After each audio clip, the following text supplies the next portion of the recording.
नमस्ते, मैं आपकी दोस्त और होस्ट सूबिया रहमान और हमारे साथ हैं ज़ीबा मैम, सोशल एक्टिविस्ट। हम उनसे पूछना चाहेंगे कि नुपुर शर्मा को लेकर जो मुस्लिम समुदाय में विरोध प्रदर्शन चल रहा है और बीजेपी सरकार में अभी भी खामोशी है। मोदी जी और योगी जी का अभी कोई स्टेटमेंट नहीं आया और अभी गिरफ्तारी भी नहीं हुई। इस पे आपका क्या कहना है?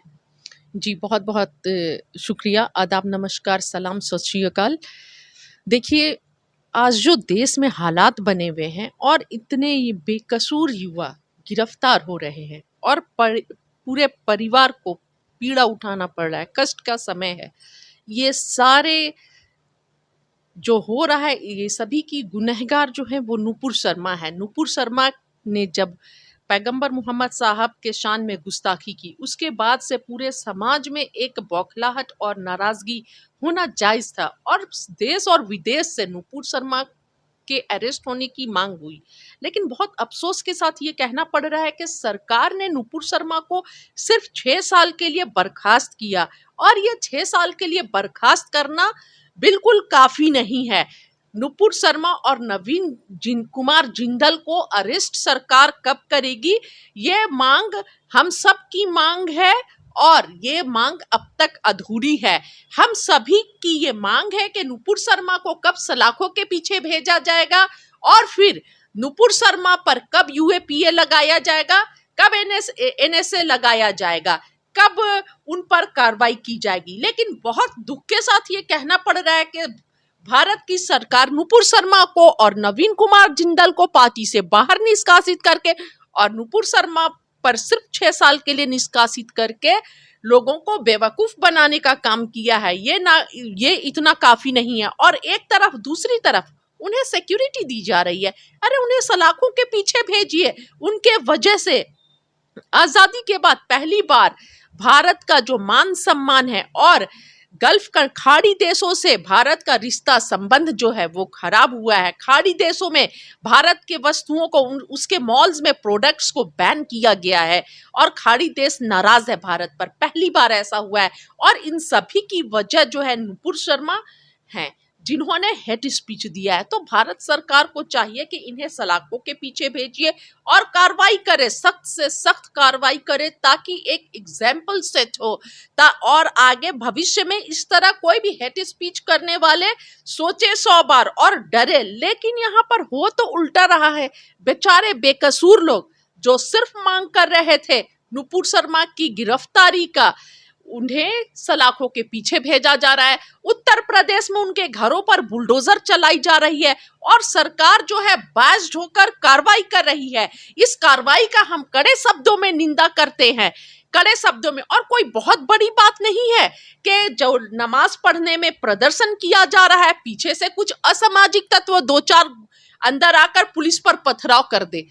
कोई बहुत बड़ी बात नहीं है कि ये पूरा प्लान वे में किया गया हो ताकि सरकार को एक मौका मिले कार्रवाई करने का, दबाने का, कुचलने का। मेरा दूसरा क्वेश्चन आपसे यही है कि सोशल मीडिया पे बहुत सी वीडियोस वायरल हो रही है जिसमें खुद पुलिस पब्लिक पर पथराव कर रही है और उन पर लाठीचार्ज कर रही है। तो क्या ये प्री प्लान है या? जी बिल्कुल, क्योंकि एक कम्युनिटी जिसे इंसाफ चाहिए वो खुद क्यों, जबकि पता है कि सरकार इतनी तानाशाह सरकार है, इतना गलत करती है, कभी उन्हें सिर्फ एक मौका चाहिए घरों पर बुलडोजर चलाने के लिए। ऐसे में जो मांग कर रहे हैं नुपुर शर्मा की गिरफ्तारी के लिए, वो खुद कैसे पत्थर चला सकते हैं? जाहिर सी बात है इसमें पूरा साजिश है।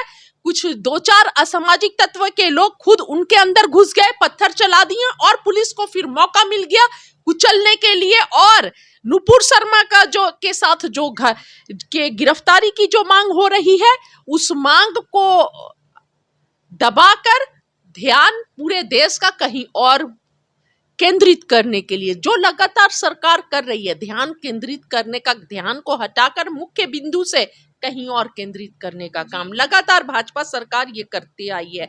और ये जो पुलिस के पत्थर आप देख सकती हैं, एक रांची का वीडियो है जिसमें मुझे लगता है 10-11 साल का बच्चा है, वो खड़ा है, हो सकता है नमाज पढ़ने आया हो, माहौल बिगड़ गया हो, अपने घर को ना जा सका हो।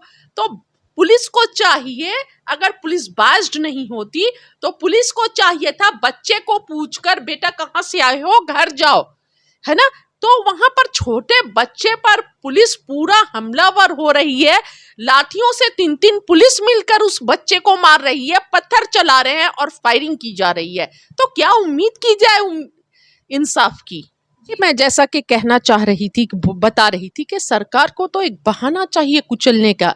ऐसी भी बात नहीं है कि सिर्फ मुस्लिम समुदाय, देश में कोई भी ऐसा हो जो सरकार की नीतियों के विरोध में खड़ा हो, जो सरकार के गलत नीतियों का मुखालफत करता हो, उस पर सरकार ऐसी ही कार्रवाई करती है। उसके साथ या तो उसके घर पे एनआईए, सीबीआई भेज दी जाती है, ईडी भेज दी जाती है, या फिर कोई और आंदोलन करने वाला होता है उसे खालिस्तानी बोल दिया जाता है, आतंकवादी बोल दिया जाता है, टुकड़े टुकड़े गैंग वाले बोल दिया जाता है। वो समुदाय कम्युनिटी से मतलब नहीं है, कोई भी समुदाय हो, कोई भी कम्युनिटी से लोग हो, सरकार को विरोध करने वाले लोग या सरकार की गलत नीतियों के खिलाफ आवाज उठाने वाले लोग पसंद नहीं है। तो ये कहीं ना कहीं लोकतंत्र का हनन हो रहा है। लोकतंत्र में धरना प्रदर्शन और सबको अपना अब मांग रखने की आजादी है, सबको अपनी लोकतंत्र में संविधान के दायरे में रहकर अपने बातों को रखने की आजादी है। जो लोकतंत्र के अधिकारों का आज सरकार के द्वारा हनन किया जा रहा है। जी, मेरा आपसे एक क्वेश्चन और है कि अभी सरकार अपने ही बनाए हुए कानूनों पर कानून बना रही है और लोगों को गिरफ्तार कर रही है कोर्ट के समन के, तो इस पर आपका क्या कहना है? क्या अब ये देश सरकार के कानूनों से चलेगा? संविधान की धज्जियां उड़ाई जा रही हैं, आप इस पर क्या कहेंगी? देखिए, ये बहुत दुखद है कि सरकार जो है अब कोई भी कोर्ट का क्या निर्णय होता है, कोर्ट तक केस नहीं पहुंचता है और देश में सरकार जो है खुद कोर्ट बना बैठा है। तो इस के खिलाफ में इलाहाबाद के पूर्व जजेस भी जो है, जस्टिस, उन लोगों का भी रिएक्शन आया है कि ये गलत हो रहा है, ऐसा नहीं होना चाहिए। और पहले भी हमने देखा है कि देश के पूर्व जस्टिस जो भी हैं, जो रिटायर्ड हैं, उन लोगों ने भी विरोध किया है कि देश में जो है कानून जो है अब मजाक बन के रह गया है, कानून खतरे में है, कानून की धज्जियां उड़ाई जा रही हैं और कोर्ट और कानून का कोई मतलब अब नहीं रह गया है। सरकार जो है कोर्ट से और कानून से अपने को ऊपर समझ रही है।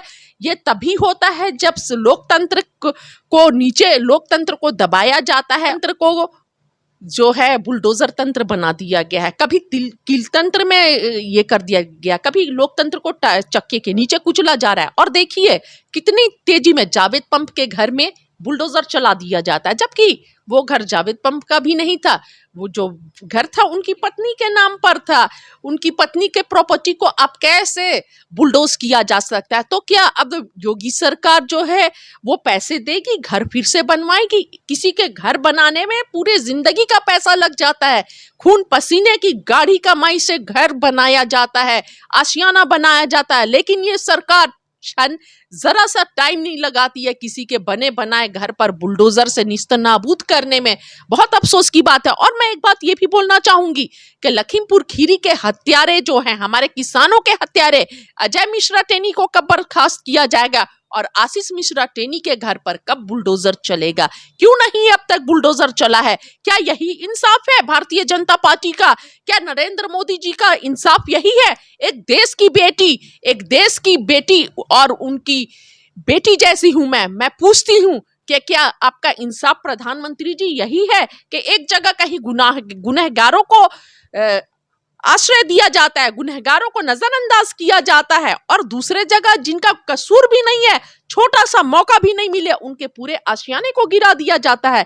ये कहाँ का इंसाफ है? मेहरबानी करके आप ऐसा इंसाफ, जो कानून जो चल रहा है, जिस तरह की कार्रवाई की जा रही है, इसे रोकिए। आपसे हम उम्मीद करते हैं, आप देश के प्रधानमंत्री हैं, आप हमारे पिता के जैसे हैं और देश विदेशों में आपके नाम का डंका बजता है। आप क्या चाहते हैं जब इतिहास लिखा जाए तो नरेंद्र मोदी का नाम ऐसे इंसाफ के लिए लिखा जाए कि जहां पर बेकसूरों के घर को गिरा दिया जाता है? या फिर आप चाहते हैं जिस तरह देश और विदेशों में आपका नाम का डंका बजता है, यहां पर भी जब इतिहास लिखा जाए तो हर समुदाय और हर कम्युनिटी याद करे कि नरेंद्र मोदी वाकई नेता थे, देश के प्रधानमंत्री थे, जो आरएसएस की विचारधारा से आने के बाद भी सभी समुदाय को इज्जत देते थे और संरक्षण देते थे।